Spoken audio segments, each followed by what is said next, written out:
பெண்கள் செய்யக்கூடாத தவறுகள் அப்படின்னா எதெல்லாம் நீங்க சுட்டி காட்டுவீங்க? தரக்கூடாத ஒரு உறவெல்லாம் அவங்க கிட்ட இருந்து மட்டும்தான் வரும். தாய் இல்லைன்னா அணி இல்லை தான் விஷயம். உலகமே இல்லை. மெயினாக வந்து பெண்கள் செய்யக்கூடாத தவறு நிறைய இருக்குது. அதில் முக்கியமாக பண்ண தவறு கொஞ்சம் பார்க்குறதுக்கு கொஞ்சம் என்னடா இது பாய் நம்மளை சொந்தத்தை கட் பண்ண சொல்கிறாங்க. பாய் சொந்தத்தை கட் பண்ண சொல்ல அந்த விபத்துலேருந்து தடுக்க.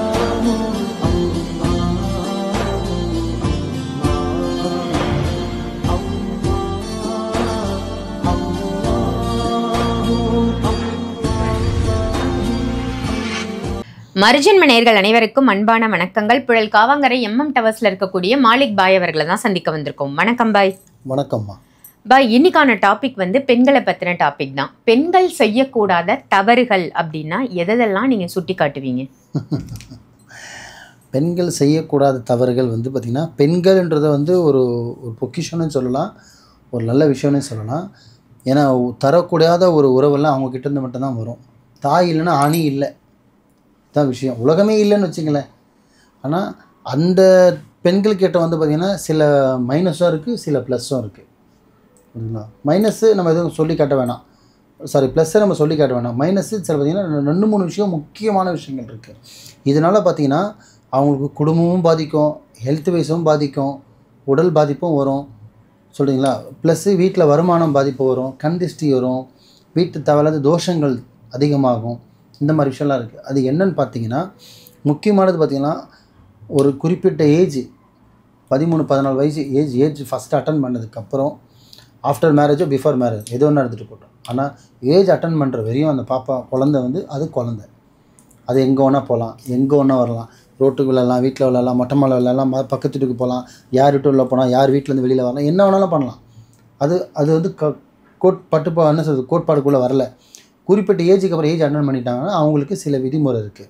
ஏன்னா அந்த தீட்டுன்ற விஷயம் வந்து அவங்களையும் குறிக்கும், அவங்கள சான்றிருக்கவங்களையும் குறிக்கும். நம்ம தானே? ஸோ முக்கியமானது. அதில் வந்து பார்த்திங்கன்னா, இப்போ ஒரு பொண்ணு இருக்காங்க, எனக்கு இப்போ உங்களுக்கு பீரியட் ஆகிடுச்சு அப்படின்னா, நீங்கள் வீட்டில் இருக்கிற பொண்ணாக இருந்தால் நீங்கள் தயவு செஞ்சு வீட்டுக்குள்ளேயே இருங்க. 3 நாளோ 5 நாளோ முடிஞ்சளவுக்கு வீட்டுக்குள்ளேயே இருங்க. தவிர்க்க முடியாத சூழ்நிலை, வெளியில் போய் தான் போய் ஆகணுன்னா போகலாம். காமன் பிளேஸுக்கோ, கடைக்கோ, சூப்பர் மார்க்கெட்டுக்கோ, இதுக்கு ஜுவல்ஸோ வாங்குவோ, துணி வாங்குவோ, எல்லாமே நீங்கள் செஞ்சுக்கிறீங்க. இது தனி சப்ஜெக்ட், விட்டுடுங்க. இது தவிர்த்து சொந்தக்கார வீட்டுக்கு போகிறது, ஸ்ட்ரெயிட்டாக அவங்க வீட்டில் போனால் பெட்ரூமில் போய் உட்கார்றது, ஸ்ட்ரெயிட்டாக போய் ஹாலில் போய் உட்கார்றது, ஒன்னொருத்தவங்களை தொட்டு பேசுகிறது, ஒன்னொருத்தவங்களை அனவரித்து பேசுகிறது, புரியுதுங்களா? ரொம்ப க்ளோஸாக பேசுகிறது, தயவு செஞ்சு இந்த தவறு செய்யாதீங்க. ஆஃப்டர் மேரேஜு பிஃபோர் மேரேஜ் ரெண்டுமே சேர்த்து தான் சொல்கிறேன், தனித்தனியாக சொல்கிறேன். ஏன்னா உங்களுக்கு தீட்டாக இருக்கும்போது இது உங்களை மட்டும் தோஷமாக்காது, உங்களை தொடர அவங்களுக்கும் அந்த தோஷம் சேரும். அதே மாதிரி ஏன் இன்னைக்கு பண்ணாதீங்கன்னா, அவங்க தீட்டில் இருந்தால் கூட சொல்ல மாட்டாங்க இன்றைக்கி பீரியட் டேட்னு. அவங்களும் உங்களை தொட்டாலும் உங்களுக்கும் என்ன ஆகுனா, நீங்களும் டேட்டாக இருப்பீங்க, அவங்கள்ட்ட அந்த தீட்டுக்கு தீட்டு தோஷத்தில் போய் முடியும். அதுவே தோஷம். உடல் உபாதைகள் வரும், வயிறு உபசன பிரச்சனை வரும், கர்ப்பப்பை பிரச்சனை வரும், தீட்டே பார்த்திங்கன்னா நிற்காமல் மாதக்கணக்கில் போயிட்டு வரும். இதெல்லாம் எப்படி வருது? இதுக்கு காரணம் என்ன? உடம்புல சயின்ஸ் படியாக வந்து பார்த்திங்கன்னா உடம்புல பிரச்சனை வந்து தீட்டு நிற்காமல் வருது விதம்னா இந்த மாதிரி தோஷத்தால் நிற்காமல் இருக்கும். ஆமாம்மா, தோஷம் மோசமானது. சின்ன குழந்தைங்க தோஷம் ஆயிடுச்சுன்னா மோஷன் போயிட்டே இருப்பாங்க. தோஷத்தை குறைச்சா தான் மோஷன் நிற்கும், தெரியுமா? அந்த மாதிரி இருக்குது. அப்போ அதே தான் பெண்களுக்கும். அந்த தீட்டுன்ற விஷயம் வந்து இயற்கையாக வர ஒரு விஷயம். உடம்புல இருக்க உபாதைகள்லேருந்து கிளியர் பண்ணி வெளியில் டிஸ்போஸ் ஆகிற விஷயத்த வந்து நீங்கள் அதை போய் ஒரு இடத்துல நீங்கள் அட்டாச் பண்ணிங்கன்னா அது தோஷத்தில் முடியும். அப்போ தோஷம் ஆச்சுன்னா அது நிற்காமல் உங்களை அறியாமல் நீங்கள் உடம்புல ஒன்றுமே இல்லாமல் இப்படி ஆகிடுவாங்க, குச்சி மாதிரி. அதனால் சொல்ல வர கருத்து என்னென்னா, தீட்டு நேரத்தில் அந்த பீரியட் டைமில் தயவு செஞ்சு வீடு அடங்கி உட்காருங்க. நான் பெண்கள்லாம் உட்காரணும்னு சொல்ல வரல, அந்த நேரத்துக்கு மட்டும் நீங்களும் நல்லா இருக்கணும், உங்களை சுற்றி இருக்கணும் நல்லா இருக்கணும் அப்படின்னா நீங்கள் இந்த விஷயத்த பண்ணுங்கள். யார் வீட்டுக்கும் போகாதீங்க. போனாலுமே ஹாலோட முடிஞ்சளவுக்கு போகாதீங்க. போய் தான் ஆகணுன்னா ஹாலோட லிமிட்டை முடிச்சுக்கிங்க. அவங்க வீட்டில் போய் கிச்சனில் பாத்திரம் தொடுறது, கிச்சன் உள்ளே போகிறது, அவங்களுக்கு ஹெல்ப் பண்ணுற பேரில் நீங்கள் செய்கிறது, அவங்க வீட்டில் போய் துணி மடித்து வைக்கிறது, அவங்க பெட்ரூமில் போய் நீங்கள் படுத்துக்கிட்டு பேசுகிறது, ஃப்ரெண்டு தயவு செஞ்சு வேணாம். மாதத்தில் 30 நாள் இருக்குது, அதில் இந்த 4 நாள் தவிர்த்து மீதி 26 நாள் இருக்குது. அப்போ உருளுங்க, பெரலுங்க, தாவுங்க, குதிங்க, எகிருங்க, கட்டி பிடிச்சின்னு உருளுங்க, என்ன வேணாலும் செஞ்சுட்டு போங்க. 26 நாள் மீதி இருக்கிற 4 நாள் மட்டும் கொஞ்சம் கட்டுக்கோப்பாக இருந்தீங்கன்னா உங்களுக்கும் நல்லது, உங்களை சுற்றி இருக்கவங்களும் நல்லது.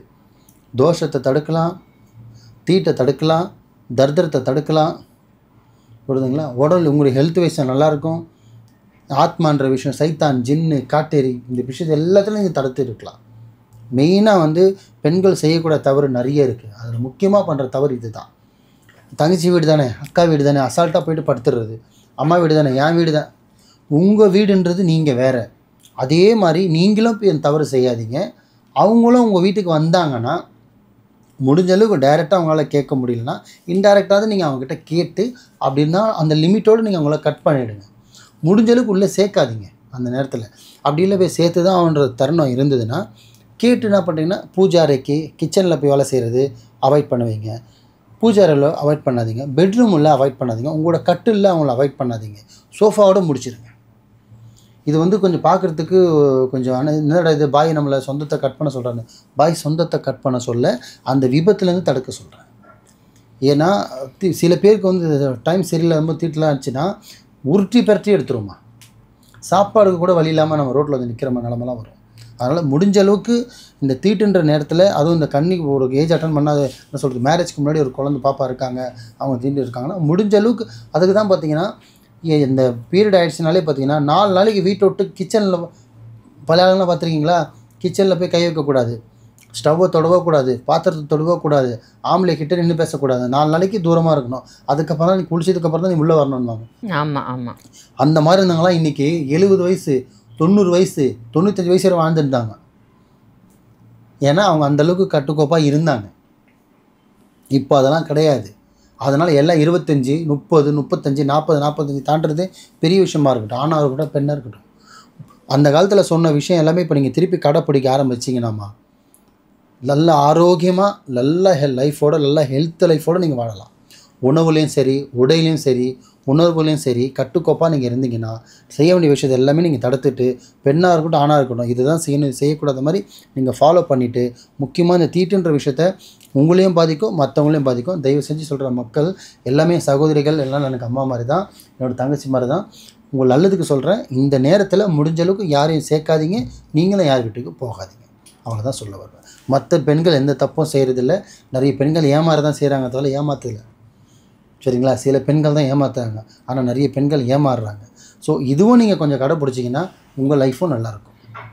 ரொம்ப சிறப்பான தகவலாக பெண்களுக்கு ஒரு நல்ல அட்வைஸாக கொடுத்துருக்கீங்க பாய். நல்ல அற்புதமான தகவல். நன்றி. நன்றிம்மா.